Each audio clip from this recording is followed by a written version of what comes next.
We are live and being recorded. Okay, we'll go ahead and thank you, Rachel. Go ahead and call the meeting to order at 6 o'clock. And we'll start with our invocation. And you're ready to march? Thank you. Correction. Lord, we come to you this evening, and we are thankful for this beautiful spring Florida weather that you have given us in this gorgeous outside. And we know that there's a lot of business to be done in the city. We should ask you to bless over this council and make the right decision for the city of Walnut forever. Amen. Amen. I pledge allegiance to the flag of the United States of America and to the republic for which it stands, one nation, under God, indivisible, with liberty and justice for all. Thank you. We'll do the roll call. All of the council members are present and accounted for. We are all here as usual. Thank you all for always being here. Really nice. You're welcome.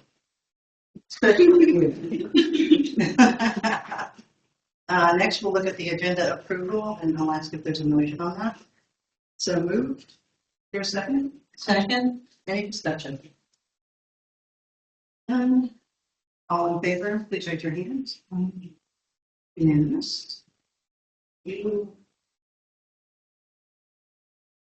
Old business, sewer plant expansion phase 2 financing. Discussion. You can see in your packet that Lynn got together for you an update from Joe. And I do know that I heard from at least one of you that I'm not too sure if you wanted to get that 10% upgrade. But this was my thought behind it. We have gone ahead and asked to be approved for it. We don't have to pull it down if we don't need it. Right? So it's not like it's a done deal. I did get an email from the state, and they asked for a copy of our audit, which I have sent off to them. And I'm not anticipating any issues, but just keep in mind, just because it's there doesn't mean it has to be pulled down or used. So some of the other projects that we have going on, it's good to have that little bit of a cushion right there. So that's what I have done. Okay? I want to make you aware of it and the reasoning behind it. As for the remainder, you saw that we made the decision last time that we would accept the bid. So we are going to do that. I'm waiting on an invoice for the Emerald Cove paving. Magnolia Springs is underway right now. And we will know how much that was going to be. We'll look at our 2019 slots. We'll see which money has gone towards what so far, and then we will go ahead and divide some of the rest of the funds appropriately to the projects that we have on the agenda to complete before the end of the fiscal year. Okay, so there's no that this is where it's exactly coming from at this point, but we'll look at all the finances, what has been spent on block funds. We'll be using donate funds, obviously, for some of those things, because those were specifically for stormwater issues. And we'll go from there. But just like I said, with this update on finances, when other invoices come in, I will update this, so you will continue to have a very clear picture of where we are financially. Okay? Are there any questions about that? Did you say that the Emerald Cove invoices still haven't come in? They have not come in yet. But I know that we're waiting for them, and as soon as they get in, I will update you guys and let you know. Okay? I don't anticipate anything above what you guys have already approved, because nothing was asked of me. I did get a phone call about Magnolia Springs, just to give you a heads up. 2 of the pipes are not going to be able to be used that we had sitting over there because they couldn't get the connectors. And they didn't want to use connectors that were not going to seal properly and create issues down the road. Aaron called me and says that the other 2 additional pipes that we needed were going to be $4,100, which were within the contingency that we had approved. Gave them the okay to go ahead, and they are moving right along. And I went over there today, and half the road was cut out. And it was very interesting to watch, and they're doing a very nice job with road making sure that everybody's getting by and all that. And Aaron, our engineer, actually has an intern who is on site, keeping track of everything and making sure things are going well. Okay? So that is that for the sewer plant financial discussion, but I wanted to make sure you were aware of the 10% and why. We're going to go ahead and go on to new business, the HB 744. And Jay, I'm just going to ask you to give us a brief synopsis. I think we all have an idea of what it is. Yes, I'm sure you've all read it and sort of understand it on a base level. What the Walton County delegation has done is they have pushed this bill, and you've gotten the bill in every Walton County city that it's opted out as that bill, which is all of them. So it's Monroe, Loganville, Central Circle, and Warren Road. All gotten the same exact bill. Name is changed in the bill. But what they're doing is trying to push basically the same thing as AB 581. The two main differences are that there's more flexibility for y'all to go up in this new bill. I mean, it's the inflation rate plus some percentage of it. It's just like 0.25, yeah. So it's that, and then you lose the opportunity to do the floss, which is the sales option tax on that. So it's half the bill plus some, but you lose the right to the other half of the bill, which was the big fee in that HB 581. All the cities agreed to it, so it does seem punitive, punishable to the city in all the cities. I'm dealing with the two cities in Walnut Grove, as you know, and the mayor sent around a letter that Monroe drafted today as a response to the governor's office, and that's really where I told the mayor yesterday when we were talking on the phone that I thought that that's where the initial read was coming from, was the governor's office. I know it came from the legislative office, but I think it really came from the governor. I don't think the governor wants to sign a bill that the cities are against. It's my hunch. I have no inside information on that. That's my hunch, though. Where he would be asking him. And so the Monroe letter was very well drafted, and they've kind of requested all the other cities in Walton County to follow suit on that, and so you all can stand together. I think that's a good idea. Yeah. I'm happy to answer any questions that you all have on that, but it does seem like it's basically the same bill with a little bit of a bump for you all on the value for the tax rate, but you lose that opportunity for the loss. Yeah. I do know when, thank you, Dave. I do know when John Howard and Logan Brooks went to the house and first pulled them aside and talked with them about this. He had included originally the option for a lost. When I met with the mayors for lunch today, after getting this letter from Logan, I was very grateful that he is sharing this with us, and that we're all working together. That one of the mayors said, it's not the bill that they had discussed because of the cost not being part of it. And also, while he didn't want to focus on taking money away from the school system, it is the school system who has the majority of those taxes that are going into schools. And to, I think the word was feeling picked on in these little municipalities. It just didn't seem right. And so Monroe was going to be sending this letter. That's who sent it to us. Monroe. Will you be sending the same letter? Well, I Or wanted to. one similar? I would like to send this same letter, changing the information to the Walnut Road. He brings us some good points in this about Yes. exactly. So Absolutely. about current House Bill 92, it has conflicting language, and they're going to compete if it's passed. Implementation seems like it's going to happen whether we agree or not. They're looking for support from local municipalities, and we're obviously not fine with that, because it's not a case of you're voting yourself in a property tax increase, not a decrease. And House Bill 92 may be what I'm thinking in my head right now. I don't know. Bill numbers off the top of my head. Yeah, this is. I think either Maxine or the mayor or someone from Social Circle sent me a bill, and it's basically the city has got to opt out. Yeah. That's what you're. No, we got, no, we can't opt We out. can't opt out of this one, but 92. Yeah, will. but 92 is it's resetting everything. You have to opt out again. Yeah. You know, they're just delaying it, and there's some language in that bill. I think it's the same one I'm thinking of where you can opt back in at a later date or something like that. So they're trying to all rework it, but we just need to know what they're going to do, and whether it's 92 or the individual bills depending on all the cities. Y'all just need to make a decision on what you want to do on the bill that has the city of Walnut's name on it, which is Yeah. it's going to be on you. So Just so that you all know too, I received this letter before receiving any kind of communication from any of our representatives.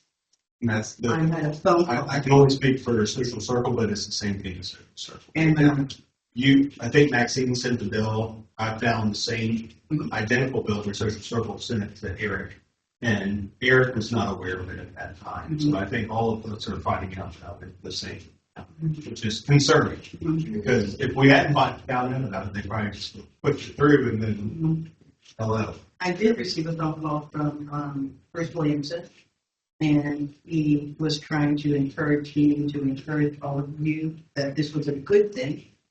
I asked him questions about what happened to his statement at that breakfast that Walnut County and the municipality were very responsible. He didn't answer that one. He said that this would be something that we could all run successfully on in the future. To get back into office. That's not important to me. It is important to me to be able to run, but doing something to be successful is not where I'm coming from. When I said that we had talked very briefly about doing our own kind of homestead exemption for our citizens, he said, well, you can still do that. And I said, no, we can't. We can't do that along with this. It would put us at a deficit. And I said, right now, I'm like, okay, 5 years down the road, 10 years down the road, we would not be okay. And he goes, well, sometimes you just have to raise taxes. And that was his response. So I'm sharing with you the conversation I had. And I wanted to make sure you had all the information I had. I think this letter that Logan sent over today, that I know Loganville and Monroe are sending, is very well written. I think it's on every single concern that we've all talked about individually or together, or what we've mentioned to each other. And I would like to send this, but unless you guys are on board with that, because this is coming from Jeanette Graves in the governor's office and asking for support of this. This letter is not in support of this. So if you all are comfortable with me sending that, then that is what I will do. And Mayor, I'll make a comment if I am. I actually prepared 4 pages to comment on this. I'm not sure I need to use all of that at this point, but that's why I have this little bike up here. The bike was to remind me of some classes that I had that is supposed to help me process this sort of information. It was tools for us on how we process working through things like this. And so the BIKE, balance, integrity, kindness, and engagement. I kind of looked at all of those features associated with this and couldn't find like no balance. And the integrity hit me pretty hard. I'm not reading. I was going to read so I wouldn't get off kilter with everything. But in looking at what they're doing and what we had looked at before with HB 581, everything was just out of sync. Not only for what they're trying to have us do, and it actually angered me quite a bit because I feel very bullied by this. I feel like our legislators are bullying us to a degree. They're saying, oh, we gave you a chance to opt out, but we didn't like how you voted, so we're going to turn around. We're going to fix it for you. We'll make you do it. And that's very much what it feels like to me. And I just think we need to be at the local level for our taxes if possible. You know, if we're getting it wrong, then send somebody to help us and guide us as to how we can do that. But don't punish us by putting us in the position. I know we've discussed it, all of us have discussed, can we do something at a local level, whether it's an exemption or lowering taxes or whatever. This puts us in the framework right now. We can't do anything this year. It has tied our hands. And personally, I was looking at immediate relief in the way of making sure we at least do a rollback or possibly cut taxes if we could. And because this vote won't come till November and we have to vote on our budget in June, and then we have to vote on the military in August, we won't know the answers to what our public's going to tell us about this. So in my mind, yes, we didn't think it was a good bill to begin with, and it hasn't changed. So we can't support this, but also I think it will be important that we educate our public as to what this is all about and why we're looking at the way we are, and not just through having the meeting and maybe put out some more information. I feel, go ahead. I feel the same way as Maxine. I feel very bullied. If somebody wants to come and have a meeting with us, I'm pretty sure our representatives are always welcomed at our council meetings and work sessions. The whole county, every city in Walton County took House Bill 581 very seriously and had multiple meetings on it. We didn't just decide we didn't want to do it. Everyone really looked at all the numbers. And the whole county, every city in the county pulled together and really did a deep dive into it. And I am, it's almost offensive that they've done this. I feel like the same way that you guys feel. And as far as integrity goes, this goes all the way back to November when they put this on the ballot. It was totally misrepresented to the general public and made it seem like they were voting for the lowering of their tax rate. And they weren't. And now, instead of leaving the option locally to those of us to answer to our local citizens and basing our decisions on financial matters for our city in a place where it affects the people who live in it, so they're having to turn it over to the state and base it on a big number that the federal government comes up with every year. I say no 1,000 times no. How is the state going to feel when the national government starts telling them what they have to do? I don't know. It's not a good idea. It's not a one size fits all. So what I'm hearing is you all would like me, I'm sorry, you would like, you have, okay, you would like me to send this back? Yeah, I'll send pretty much. We've read everywhere it is. Yeah. Madam Mayor, Yeah. and I don't do this often if ever, but I want to take off my city attorney hat and speak to you as a person that reads the bills over there.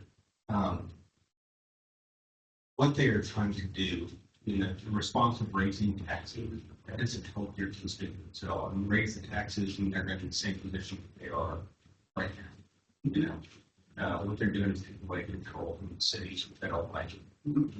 So I commend you all for saying what you have, but my personal opinion is that you can raise taxes 5 to 10 years down the road, but that's going to put your constituents paying the same rate that they are now. This isn't helping them, right? Because the city's got to have monies to do what they do. Whatever y'all decide to do, the service you all want to provide, y'all have to pay for that. And so that's going to be passed on to your constituents. That's just the way it works. And so the lowering of home values, you're going to have to raise taxes. And raising taxes, they're going to end up paying the same amount. Exactly. Right. So, It was a placating effort on the state's part. and honestly, the state legislature is passing on that burden on to people. I mean, it's almost like it's an election season or something. You think? Well, it is. That's what I'm saying. Oh, you may have hit you may have hit the nail right on the head. Turning that off. What I'm hearing is that you guys would like me to move forward with that, and I will take care of that tomorrow. Okay. You don't have to vote on it. I just wanted to get your opinions. Okay, thank you all, thank you, Jay. Okay, so we had some interested citizens here last week, or 2 weeks ago, that were concerned about speeding in Emerald Cove and speeding in the Enclave.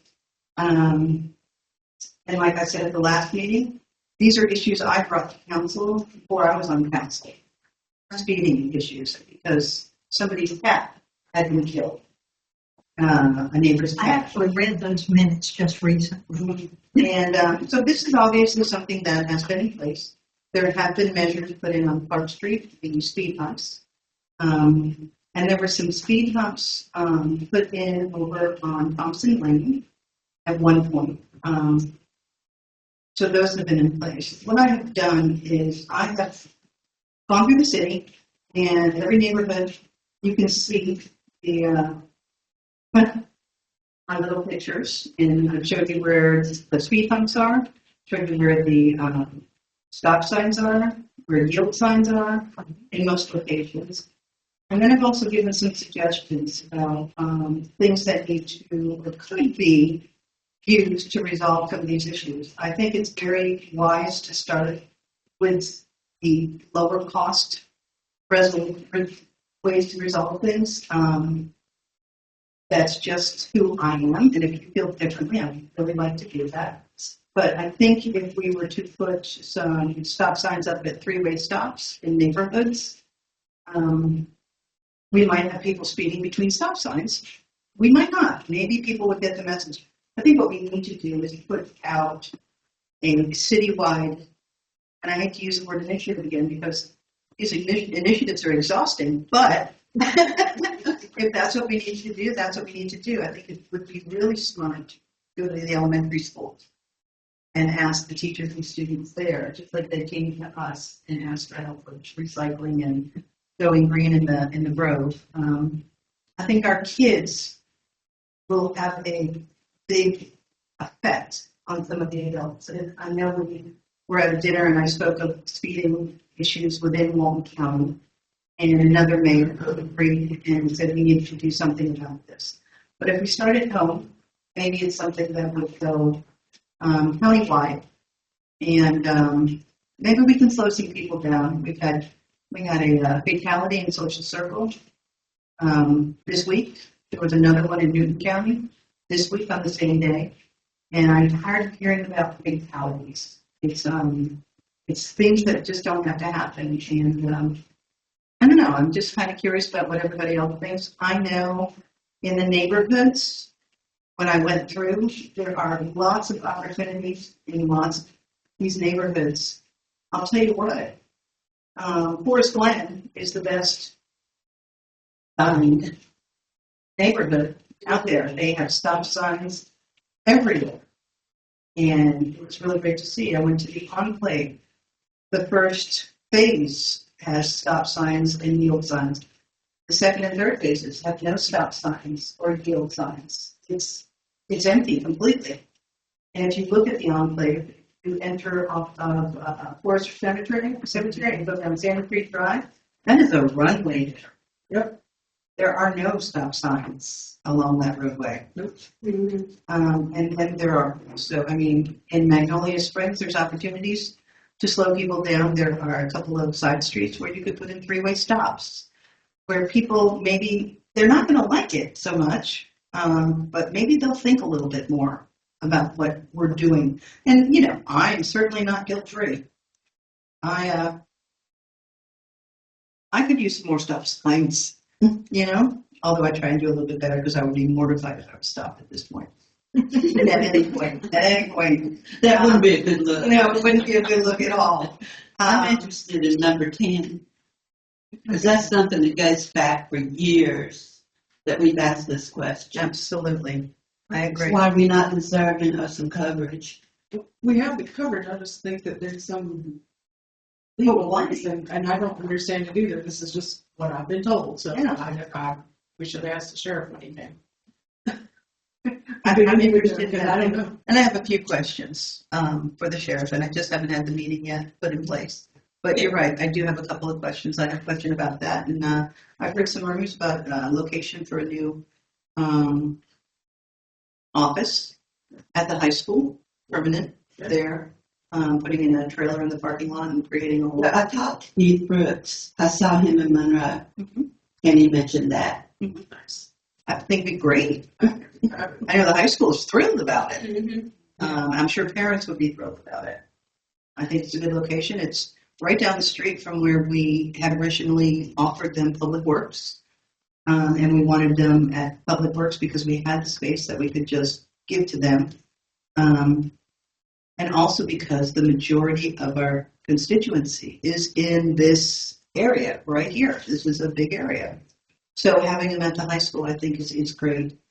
Anybody else have any other thoughts?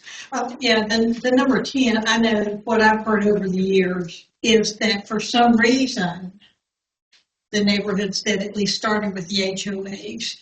And that may be part of the effect, I don't know, because I've been told that the neighborhood on Haversham, they can write speeding tickets there. Really? I've been told that they can give citations there. And I had asked Do about, they? like, Do huh? they? I've always heard that they can, but do they? Well, I don't know, but I've seen a few people stopped in front of my house. Well, Now, if whether they they did, pulled they- off of 81 to be stopped or whether they got stopped coming in, I couldn't tell you. But with municipal court, could we pull a record of if and when there was ever And one? I keep telling my neighbors, y'all don't want to speed in here because I'll know. I see everything from my location. But I will make the effort to get that meeting set up with him. I've seen some things. But my question is, what about the speed limit? That was one thing I ran into in my neighborhood. And I know Kevin did some research on speed limits and what we could and couldn't do some time back. And I would like to see, like in my neighborhood, that speed limit lowered. And then I think the neighbors can kind of take care of it from there at this point. Really? I think we've got enough neighbors interested in talking to people because we're a small I was neighborhood. going to mention Neighborhood Watch. There. Now, I don't think in Forest Glen we actually have one anymore, but the signs are still up there. But But like that's in your something we can neighborhood, talk about. there are no parking signs, for an example. And they're there for a reason, I assume, that, it's maybe not a good location. And yet, there's one place in particular that there's always a car parked right in front of that sign. And that might not be a big deal, but that might be, But it could be a big deal if there was a fire. or someone's having to go around it and has a wreck because that car's in the way if it's right, So those sort of things, if they can write citations in those hoods, that might help because that's going to also slow down the traffic because they're going to see the presence. So, reducing speed limits is something you guys you are interested in. yes, I think ours is set for 30. Ours is 35. Yeah. I think ours is 25. Okay. I would say that. Well, Don't the say Park that for the Street, dog. Park Street is 25, But I but think I don't it is know what the other. I think it is, Our street is 25. but I think other streets are too, but don't take that for the gospel. But we had to go to the state to get that reduced. It was 30 on Park Street. And I know there's we a had to go survey to the that state or comes something to There's a get survey it that comes out reduced. like every 5 years where you have the option of lowering it. That's over So we can find out about that. We had a conversation, a good conversation a little while back about city marshal as opposed to code enforcement. That city marshal actually has more leeway to enforce laws. That might be something we could have another conversation about that. I know with the previous sheriff, they were not on board with that, but there are other city marshals and But others. they're not on board with policing our streets anyway. No, I agree with you completely. But that is also one of the questions that I've been speaking with our code enforcement officer about that. Keep in mind with the city marshal, there are more expenses that go along with it. But Yeah, but isn't it a situation where the city marshal cannot stop someone for a traffic violation? No, they can't. They can't. They can't arrest someone, They can't. But they can issue a citation. and they can call They can the call. county to arrest someone. Okay. Yeah. So they can't actually. So it might be worth a conversation to talk about the benefits Absolutely. versus the costs. I want to talk about number 4 and number 11. Can we just pop up three-way stops wherever we want? That's what I wanted to Is- talk to you about. These are city streets. If they're city streets. City streets, you can put up stop signs where you want. Yeah, we don't really have a good place for stop sign, except the one stop sign we have. Perhaps we should do a formal, I don't know. It would be nice to inform our citizens that this is happening. Right. Like when they did it on, Municipal Drive and, 83 out towards Carver, they put new traffic signal, signs out prior to putting the three-way stop sign out. Gotcha. One thing we are noticing in our neighborhood, just to let you know, Mayor, is an influx of four-wheelers. Mhm. They're enjoying the pipeline. Mm, So if you wouldn't mind maybe putting the sheriff's department on notice for that okay. to, All right, I'll let them know. So, yeah, and you can clearly see it with that beautiful green grass that we now have. I know. so I wanted to talk about number 11 too. I would be interested in working with you or anyone of Yeah. us who wants to work on this. I already have an idea. We can call it Operation Slowdown. And we can work safety into that. We could do newsletters, get the school to disseminate to parents, maybe. Okay. Then when I talk to kids, have sheriffs come up with a plan. Yeah, okay. I like that too. At Deathwood Cemetery and, yeah,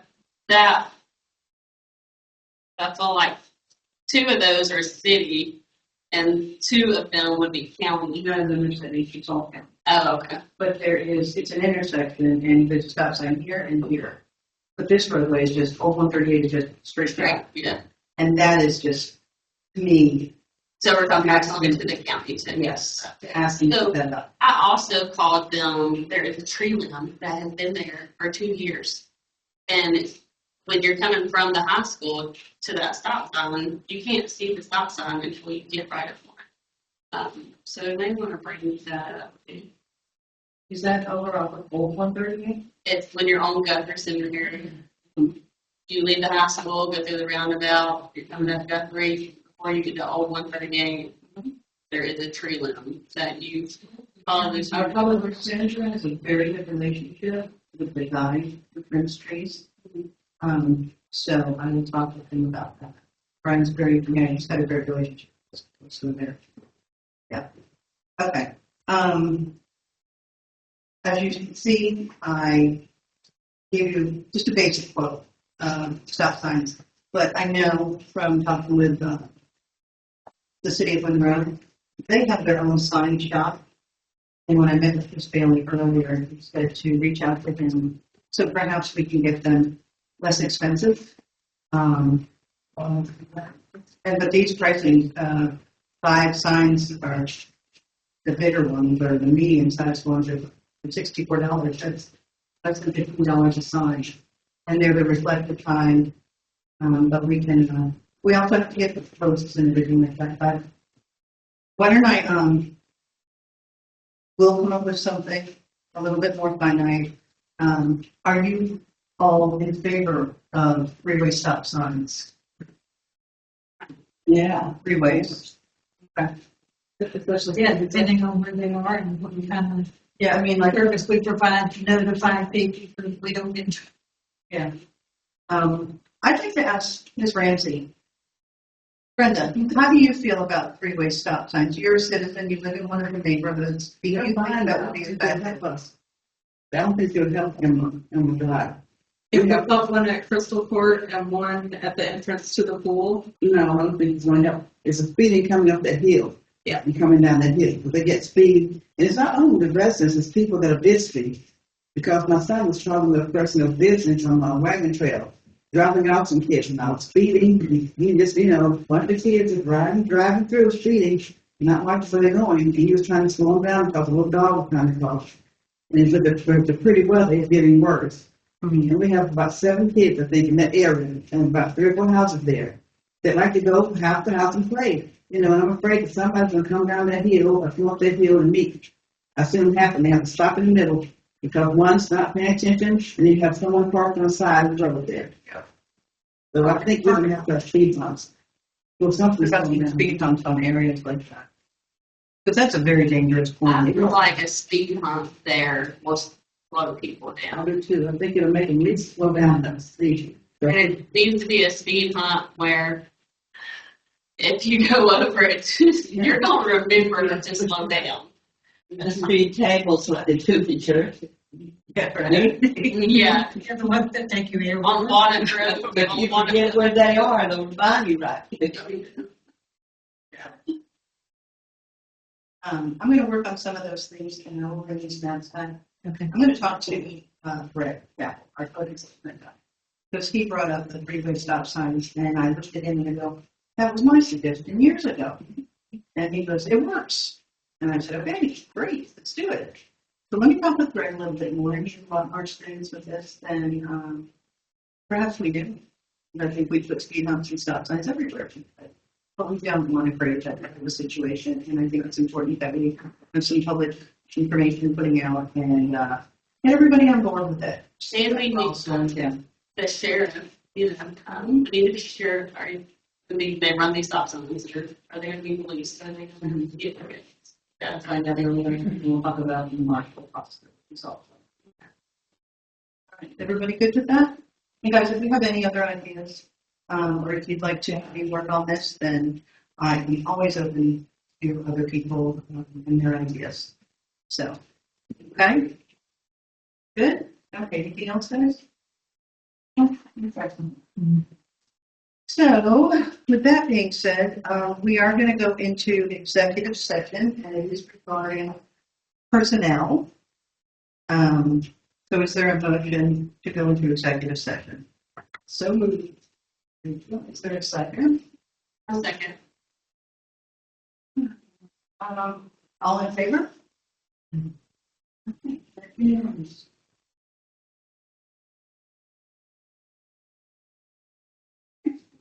Ready? Yeah. All right.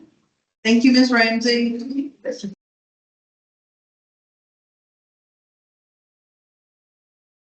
Finish up the meeting. All right, we are back from executive session. For anyone who I'll do that. All right. Okay. Is there a motion to return to the meeting? I'll make a motion to return to the meeting. I'll second. Okay, so Eric made the motion. And Maxine has seconded it. All in favor, raise your hand. It's unanimous. You have that, Lynn? Okay. And now we will go ahead, are there any, is there a motion to adjourn the meeting? I make a motion to adjourn the meeting. Is there a second? I'll second. Rachel and all in favor? All unanimous. Thank you, everybody. Let's watch this video. This was a great meeting. Thanks to everybody. Thank you. Okay. Great. Perfect.